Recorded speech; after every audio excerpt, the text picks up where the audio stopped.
London থেকে যুক্ত হচ্ছেন আমার সহকর্মী হেফাজুল করিম রাকিব। রাকিব, প্রধান উপদেষ্টার পরবর্তী কর্মসূচি জানতে চাই, সে বিষয়ে কি তথ্য রয়েছে আপনার কাছে? Walton washing machine, simplifying life with hassle-free washing.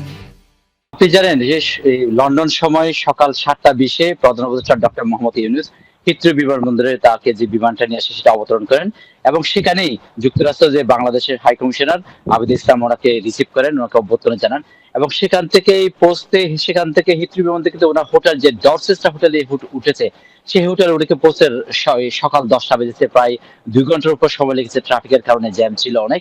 10টা বাজে ওনাকে ওখানে যারা ওই হাই কমিশনের ছাড়া এবং ব্রিটিশ বাংলাদেশিরা, কিন্তু শত শত ব্রিটিশ বাংলাদেশিরা হোটেলের বাইরে ছিলেন, তারা প্রধান উপদেষ্টাকে অভ্যর্থনা জানান, স্বাগত জানান এবং পাশাপাশি এর বিপরীতে প্রতিবাদ সভাও ছিল, আপনারা সেটা জানেন।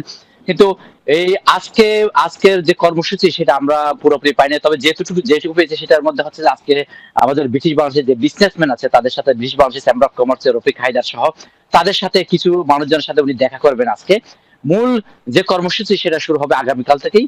আগামীকাল এই চ্যাথাম হাউসে ওখানে বক্তব্য দেবেন, একটা বিশেষ ভাষণ দেবেন ওখানেই, এবং 12 জুন যে বেকিংহাম প্লেসেই রাজা কিং চার্লসের সাথে উনি ওখানে দেখা করবেন। সেখানে কিন্তু যে কিং চার্লস হারমোনি অ্যাওয়ার্ড সেটা ডক্টর ইউনূস উনি গ্রহণ করবেন, রাজার হাত থেকে সেটা নেবেন।